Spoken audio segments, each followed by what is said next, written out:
أقول قولي هذا لأستغفر الله ولكم ولسائر المسلمين من كل ذنب فاستغفروه إن الله هو الغفور الرحيم.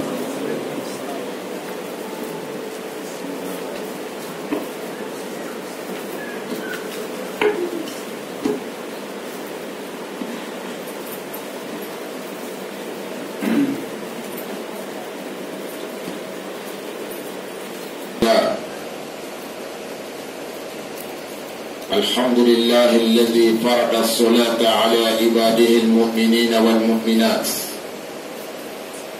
وجعلها عمادا لهذا الدين القويم وجعل أصولها الأعمال الصالحات. فرض علينا ربنا سبحانه وتعالى 5 صلوات بخشية أوقات ب5 أوقات ليس لنا عذر في تأخيرها عن الميقات. فمن حافظ عليها بإتمام ركوعها وسجودها والقراءات كانت لذنوبه الصغائر كفارات.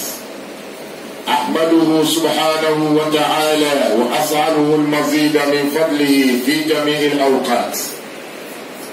وأشهد أن سيدنا وحبيبنا وعظيمنا وكريمنا وشريفنا محمد رسول الله شهادة تنجي قائلها من المهلكات. وأشهد أن سيدنا وحبيبنا وعظيمنا محمد صلى الله عليه وسلم. اللهم صل وسلم وبارك على هذا النبي الكريم وآله وصحبه أجمعين. Naslamu amala fu amala utala wal madon ka ala barkada ala min sona ni ka bilum bil bayndi awma akasubba kono ka be akawati bama no juma de kafsa semeni kono dum bela jeli katla ka juma kere ka mambo sirwati tawla doni apunya kuso Ujuma domi nala sorani kadi awma ma chaba de be ala mason ukani juma insoro tumado bana koso tumado voyage koso tumado do rebe uluma ala de do ulukoso uluma aywa yansoro ala sorani awi yansoro amala wal madon ka ala barkada salama be ala tadoli ala bela jelinka ali mangene galendo farban tebeka ikanka ala tando sabula endalendo dawbe ni mauna kana rufu utibo ukafuri kalama ekasawuli ulama lo taratando bi tumaina ala min nasonanika aywa sirke farda islamuka katika wajiya ni sirke aketula ni yake akeyora ni yake akewatila alo tarabi kajirumu yafa kayafa kajirumu ma ya rabbi arabuka Allah Ta'ala kan seling ke Israel Allah sudi Allah sudi barajuma belajeli tina kono Allah sudi sudi imana barajuma fe gen Israel kono nama sabati selika Allah Ta'ala makote barajuma na ko sallallahu kira Rasul sallallahu alaihi wasallam as-salatu imaduddin aku seri silamaya belimbe ye silamaya jole do femunu ka seri ododi faman aqamaha faqad aqamati nimami ka aywa seri jo abina fo ye silamaya jo wa man hadamaha faqad hadamati nimami ka aywa ni silamaya pie imbe kabinya fo ye dina de pe ni seri bena mani ngolo ko dina bena ngolo Allah Ta'ala do siri wajibi aku Qur'ana kono aku Allah Ta'ala siri ke farda Islamu ka ke wajibi bli na wati dan sigilendo ana akli to ya rabbi kasir watu no ya ni ala do kala Ola luzura te mɔgɔ bolo la mɔgɔ min bɛ se ka luzura bɛ fɔ ko nin luzura in kosɔn ne ma seli sɔrɔ ayi o tɛ mɔgɔ bolo ala tɛ diɲɛ mɔgɔ ma a mana kɛ baara sugu sugu ye k'o baara de ka e bali ka bɔ diinɛ ma i bɛ taa kɔnti dɔ lahara kɛnɛ kan kirabu sallallahu alayhi wa sallam awwalu ma yuhasabu al-abdu yawma al-qiyamah as-salah fɛn fɔlɔfɔlɔ min bɛ yen diinɛ baara la n'ala taara bɛna taa adamaden ɲininka a kan k'o de ye seli ye ko ni maa min ka seli gafe dilanna n'ala sɔnna ko baara tɔw na o yɛrɛ sɔrɔ i bolola ɲumanya kɔnɔ nka ni maa min ka seli gafe ɲagamina bolo ko ɲininkali tɛ kɛ i ka sun na ɲininkali tɛ kɛ i ka caka la ɲininkali tɛ kɛ i ka hiji la munna sabula seli benna ka seli jɔ an bolo yara bɛ taa m'o kɛra o la silamɛw a ma Alahu taala tando seliya bɛ Alahu taala min ye ka ala wele cididi la ka bɔ a ka samatiya la samatiya min bɛ anw sɔrɔ waati bɛɛ lajɛlen na ka ala ka samatiya kan ka ala n'o kɛra ala ko kuranɛ kɔnɔ walaqad karramna bani adam tiɲɛ tiɲɛ na ne ka adamaden bonya nka adamaden bonya an farisogo diya fɛ walima an kulɛri cɛɲa fɛ la sabula n'o don ala ko kuranɛ kɔnɔ laqad khalaqna al-insana fi ahsani taqwim a ko tiɲɛ tiɲɛ na ne ye adamaden dan ka dilan cogo ɲa tuma min na adamaden ye ani Alahu taala nɔ ala bɛ kumana asunu le kan adamaden asunu danna ka ɲa k'i cɛɲa nka tuma min na ni ka alabato fara dancogo ɲuman in kan ala ko e to dugu la yɛrɛ ala b'i kɔrɔ dan ka taga n'i ye yɔrɔ la yɔrɔ min i tun sigilen tɛ n'a ye nka n'i banna i dankun na ka ban ala la summa radadnahu asfala safilina ala ko ne y'i da k'i cɛɲa k'i fisaya adama danfɛn bɛɛ lajɛlen ye k'i bonya ka n ka danfɛnw la ɲuman bɔ adamadenw de cɛ ma n'adamaden min sɔrɔ ni Alahu taala la walahi i bɛ to dugukolo sanfɛ min bɛ i ni dugukolo cɛ sanfɛ min bila ye de min ka fisa ka tɛmɛ dugukolo ka fɛn bɛɛ lajɛlen kan nka n'adamaden banna Alahu taala la ka ban ala la a fɔlɔ bɛ daminɛ o la seli n'i y'a ye dɔw b'a fɔ k'anw ye silamɛ ye mais k'an t'a baara kɛ la i n'a fɔ tubabukanmɛla dɔw b'a fɔ je suis musulman mais non pratiquant o kɔrɔ bɛ di ale talen don ala la nka ala ka yamariya baara min kɛli la den seli a banaw ma n'o kɛra ala taala ti ka baara foyi filɛ tugun silamɛya baara bɛɛ lajɛlen bɛ se ka ben adamaden kan nusura dɔ kan fo seli fo tuma min na adamaden kirinna seli bɛ ben ka bɔ i kan walima n'a ɲɔgɔnna wɛrɛw la i seko tɛ min na nka sun bɛ ben ka bɔ mɔgɔ kan k'a sɔrɔ tuma dɔ a ka kɛnɛ sun a bɛ ben ka bɔ mɔgɔ kan tuma dɔ a ka kɛnɛ heji bɛ ben ka bɔ mɔgɔ kan tuma dɔ ka sɔrɔ a ka kɛnɛ walima tuma dɔ kunnafoni b'a bolo la a ka kɛnɛ nka heji bɛ ben ka bɔ a kan o luzɔrɔw bɛ na caka yɛrɛ fana bɛ ten ni waati bolo caka bɔ t'i ma nka silamɛya seli min b'a bolo la mun de b'a ben ka bɔ a kan o tɛ yen nka n'i y'a lajɛ silamɛw kɛlen don ka seli lagafu bin an kɛlen don ka jɔ seli la a kɛlen don ka seli bafu ye so min bɛ dugu in kɔnɔ yan min ka ca ka tɛmɛ so bɛɛ kan o ye an sisow de ye min ka ca ka tɛmɛ an siso kan min ka ca ka tɛmɛ so bɛɛ kan o ye an sisow de ye nka se min fana ka dɔgɔ ka tɛmɛ an so bɛɛ lajɛlen ka dugu in kɔnɔ o y'an ka seli yɔrɔw de ye a ma ca seli yɔrɔ jɔ b'an bolo dugu in na tuma dɔ n bɛ se ka fɔ misiri kelen de bɛ yan peut-être n'a filanan bɛ yen kɔni hakili t'a la nka o misiri min b'an bolo cugu kɔrɔ kɔrɔ yan yala cugukɔrɔkaw est ce que aw dalen b'a la ko misiri in bɛna taa ɲininka a selibagaw la wa est ce que lahara kɛnɛ kan n'ala ye misiriw jɔ ka alikaba ɲininka ayiwa i dala kun min na est ce que o kun tun bɛ baara la alikaba bɛ kuma ale de ye sow la ɲɛmɔgɔ ye misiriw la ɲɛmɔgɔ o de ye alikaba ye ayiwa ni alikaba kumana alikaba kɔfɛnw tɔw bɛ n'u kuma cugukɔrɔ misiri fana b'o cɛ ma ala bɛna cugukɔrɔ misiri ɲininka cugukɔrɔkaw la yala ne ye yɔrɔ min kɛrɛkɛrɛ k'a bila cugukɔrɔ kɔrɔ yan ko ne Alahu taala ka bato bɛ k'a kan yala minnu tun kɔrɔ n'u dalen don ne Alahu taala la yala o tun bɛ seli kɔnɔ wa misiri b'a fɔ ɔhɔn o tun bɛ seli ala b'a ɲininka jɔn ni jɔn de tun bɛ seli mɔgɔ minnu bɛ don misiri wo fɛ misiri bɛ bɛɛ lajɛlen tɔgɔ wele karisa ni karisa tun bɛ seli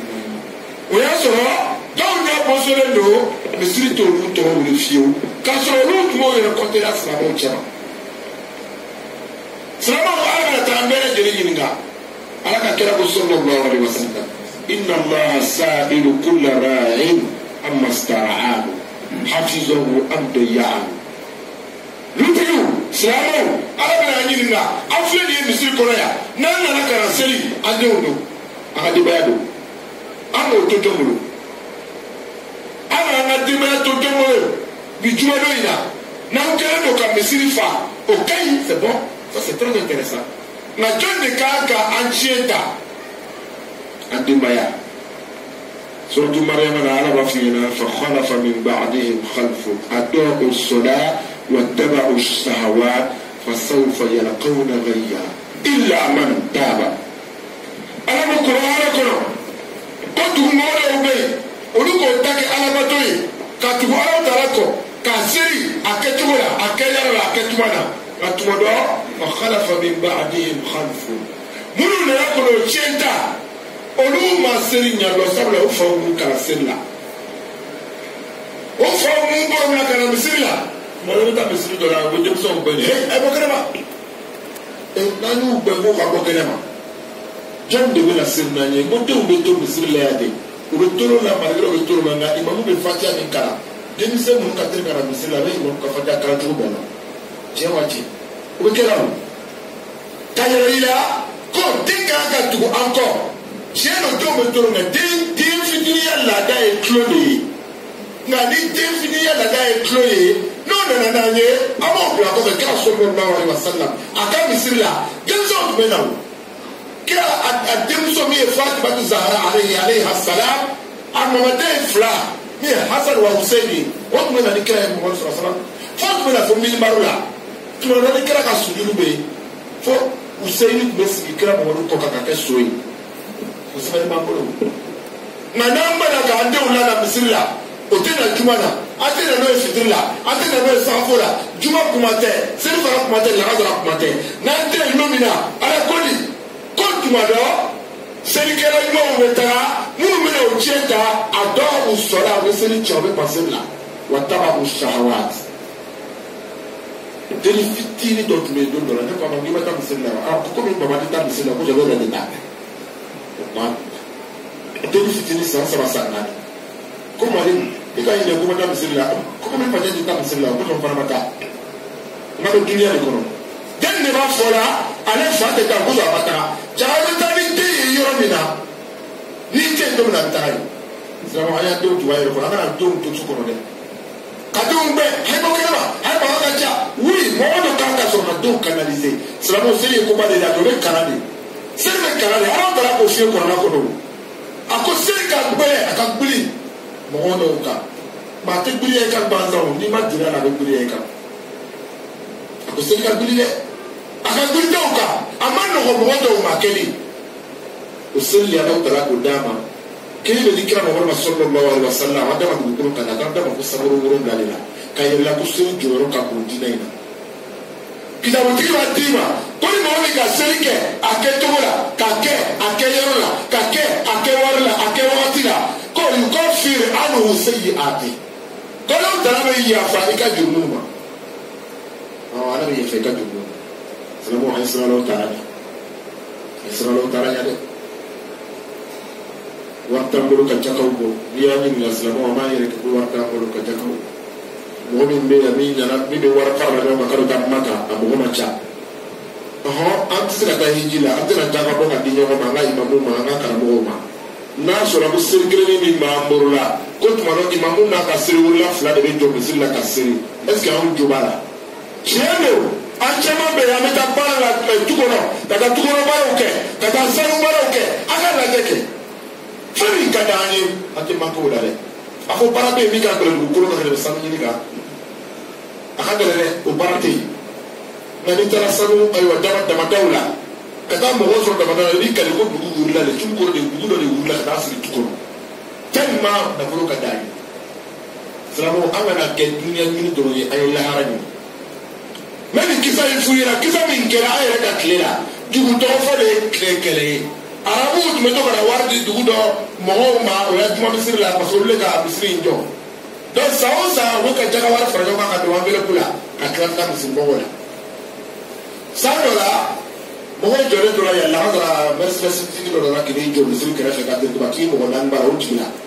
mɔgɔw commencera ka ɲɔgɔn signalé ko ko minnu bɛ to ka na wari d'a ma san o san k'olu ko nana dɛ ko mais ko bi ta k'o nana joona dɛ alamisa o nana joona bi dɛ o lahazara min sera misiri fara imamu yɛrɛ ka salamu bila ka ye jama dɔ ka ca misiri la bi dɛ mais imamu ma faamu fitiri la misiri fara sagafo la misiri fara fajiri min bɛna tugu o la masha Allah imamu yɛrɛ nana ɲininkali kɛ o a bɛ cogo di bi mɔgɔ ka ca misiri la bi dɛ mɔgɔw ma faamu nka dugu jɛra jara mɛsɛrɛsiri ninnu nana mɔgɔ dɔ de filɛ u bilanciyaw de filɛ olu ma juma seri nɛrɛ dɔrɔn olu ka mɔbili ta ka taa juma yɛrɛ nana se olu fajiri jama cayara ni juma ye olu dɔnni kɛra ka taa fɔ imamu ɲɛna ko mɔgɔw don hakili la ko minnu bɛ wari di mɔgɔ ma misiri la k'olu de nana k'olu kosɔn misiri fara o taara min kɛ misiri dayara la ilaha illallah jamana tun fɔra ko n'an nana misiri la yan wari bɛ d'a ma imamu tɛ pilasi sɔrɔ yan safa fɔlɔ in kɔni kɛra de bɛ k'a nɔfɛ mɛ wari bɛ d'a ma ala k'a yamaruya min na min ye baara ye ni ye an ni yɔrɔ ye an ka ɲɛnamaya kɔnɔ fanga ni nafolotigi bɛ dama ka kan fɛn min na masa ni jɔn bɛ ka kan fɛn min na marabaa ni maradenw bɛ ka kan fɛn min na o ye seli ye n'an dɛsɛra o la n'an dɛsɛra o la silamɛ an bɛ taa mun fɔ ala ye ala sira de b'an labɔ wa o ko ala ko kɔrɔla ko in tattaqullaha yaj'al lakum furqan n'aw sɔnna ala ta ala ɲa imamu i b'a lɔn i ka jamakulu la dugu kɔnɔ k'ale dara ko n'an sɔnna ala cɛ k'a bɛna farafasiya don aw ni ɲɔgɔn cɛ c'est-à-dire i ni minnu ma sɔnna ala ɲa a tɛ kɛ kelen ye jama seli yɛrɛ ye ala siranya baara belebeleba dɔ ye mɔgɔw bɛ nɔ kira ko sallallahu alaihi wa sallam iza ra'aytum ar-rajula ya'tadu al-masjid fashhadu lahu al-iman kira ko kisi nɛma b'a ma n'a ye silamɛ min ye misiri la taa ka da ye a nɔrɔlen don misiri la a hakili bɛ misiri yɛriw la a seli cogo la n'a nana misiri la a mana dɔwɛrɛ la ka na seli de kɛ a tɛ imamu contrôler a tɛ lɛri contrôler ale nana ka na seli de kɛ kira ko n'a y'o tigi tuma o tuma fa ye seereya n'a tigi ka limaniya ye k'a kɛ limaniyadenw belebele yarabi ala m'o kɛra ka seli nɔgɔya ma yarabi ala m'o kɛra aqulu qawli hadha wa astaghfirullaha li wa lakum wa lisa'iril muslimina min kulli dhanbin fastaghfiruhu innahu huwal ghafurur rahim نحمده ونستعينه ونستغفره ونتوكل عليه من يهده الله فهو المهتد ومن يضلل فلن تجد له وليا مرشدا واشهد ان لا اله الا الله اجود الاجودين واكرم الاكرمين واشهد ان سيدنا وحبيبنا وعظيمنا وكريمنا وشريفنا محمد رسول الله اللهم صل وسلم وبارك على هذا النبي الكريم واله وصحبه اجمعين عباد الله زمانه أمانفه قال والمدو ألا نسونا نمبا نانا جبولا كبانا بارولا كنا سوكاسين يروينا نوانتي نفاك بونا نانا تونون كتو نوانتي تو بكامي مكي على بولا زمانه كعلا كل بياني على بوكنا بشريا قال يكلا ليه ما أنا ترى كلمات يا شريا يكاني ما يجانا ما هو ما لو ترى كلمات يشتري كان جانا ما هو ما كنا ما صلى الله عليه وسلم أكثر يشتري نيكا بارك كنا كم يه كان ما جانا كان كشتري بمويه أنا ترى كبارك كلمات يا كيا بحبك سلام عليه الصلاة والسلام هذا بدي ما نمي دولي تاي ابن وردي رحمه الله أقول قيمة الإنسان ما يحسنه قيمة الإنسان ما يحسنه أنا بدك من كنيا كل ده بيجي فالرما ديك أفراد من كنيا زيننا كل ده بيجي فالرما لا تقول أصلي وفصلي أبدا إنما أصل الإنسان ما قد حصل إنما أصل الإنسان ما قد حصل akwai jumani imamu bayi alaje won be ko ala kala ka hadisa o kala lolu fara non ka ni ala subhanahu wa ta'ala ko hadisa te ko na ayate na ina so kuma ninnu bɔra kɔrɔla a y'aw de la ni hadisaw de la a ko i ma di adamaden kana sigi asili anw kɔni ye silamɛw de ye anw kɔni bɛ k'anw sɔrɔ silamɛya la anw de ye nin ye anw de ye imamudenw ye anw de ye alajɔndenw ye anw de ye karisaladenw ye k'i yɛrɛ fɔ marabaya danbe la walima ne ye nin de ye ne ye karamɔgɔ dugu kɔnɔ ne ye wajukɛla de ye dɛ ne ye imamu de ye dɛ ne ye seku de ye dɛ ne ye nin de ye dɛ ne ye serifu de ye dɛ k'i yɛrɛ fɔ n'i ka kilasi la takul asli wa fasli abada innama aslu l-insani ma kan hason adamaden ka baara kɛ ka min sɔrɔ k'o de ye i ka lasuru ye o de ye i ka lasuru ye o de ye i ka originali ye ye mun ye i bɛ mun de kɛ yan dɛ i sigi bɛ mun kan i ka danaya sabatilen bɛ mun de ka diinɛ in kɔnɔ alabaara juma de bɛ yen n'a kelen don i bolo ka ɲa wayi ka dɛgɛba ɲuman don ko nin bɛ karisa di cɛ in y'a n'a y'a yɛrɛ sape walima k'a bɛ silamɛya nege don mɔgɔ la o ka ɲi kɛ o ka ɲi kosɛbɛ dɛ nka i jija i sigilen bɛ min kan i lasuru ye min ye a kɛ ala ko kan dɛ sabula tileke ɲuman tɛ tileke kɔrɔ tɛ adamaden ka baara kɛ ka mun de sɔrɔ i jɔ yɛrɛ ye jumɛn ye ala ko in na mɔgɔ ye n kofɔ o ka ɲi mɛ mɔgɔ bɛ yen mɔgɔ dɔ bɛ mɔgɔ ta kofɔ nka walahi a ka bon dɛ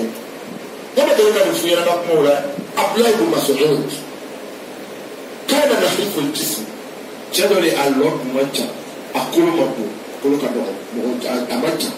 a t'a fɔ a ka surun nka a b'a fɔ ne ba man ca a kolo fana ka dɔgɔ nka a bɛ muguba dɔ de tugada ye nka Kur'ana a tun b'a kunna kira ko sallallahu alaihi wa sallam ko ni maa min b'a fɛ ka Kur'ana kalan kira ka tile la kuma jiginna ɲɛ min ma k'i y'a kalan komi Abdoulaye ibn Mas'ud b'a kalan cogo min sabula ko Abdoulaye ibn Mas'ud bɛ Kur'ana kalan k'a tɛ hakili to yen ala b'a fɔ cogo min na fa b'a fɔ o fɔ cogo la don dɔ la Abdoulaye ibn Mas'ud yɛlɛla yiri la u bɔra kɛlɛda dɔ la o nana sigi o bɛ lafiyara a yɛlɛla yirisu dɔ kan a bɛ ka yiribolo dɔ tigɛ saba minnu sigilen don yiri dugu ma o ye kun kɔrɔta k'a lajɛ a gbɛlɛkala ka dɔgɔ muguba dugu ma ka dɔgɔ saba bɛ yɛlɛ ŋɔɲɔgɔn na u bɛ ɲɔgɔn filɛ fɛ o bɛ yɛlɛ kira ɲinɛlen sɔsɔ mun na yɛlɛ la cɛ dɔrɔn an ka cɛ de saba cɛ a gbɛlɛkala ka dɔgɔ dɛ kira yɛrɛ y'i kun kɔrɔta k'a bila ibn Mas'ud gbɛlɛkala filɛ sallallahu alaihi wa sallam kira wulila ka sigi a ko an ɲɛ bɛ gbɛlɛkala misɛnnin fila min la muguba kɔrɔta min kali masa la ni Muhamadu ni bɛ masa min bolo Abdoulaye ibn Mas'ud gbɛlɛkala fila ka bili ka tɛmɛ samuru ni dugukolo kan munna Kur'ana b'a kun munna jɔyɔrɔba b'a la diinɛ kan ko n'i y'a gbɛlɛkala nɔrɔ min falen don Kur'ana na n'a ye Kur'ana lɔ n'a dusu sabatilen don ni nɔrɔ b'a la n'a bɛ baara kɛ Ala ka baara la ko gbɛlɛkala fila ka bili ka tɛmɛ samuru ni dugukolo kan baarasi la jaga gbɛlɛkala ko tɛ o gbɛlɛkala bɛ mun de kan mun de bɛ gbɛlɛkala kan jaga nafolo ko tɛ o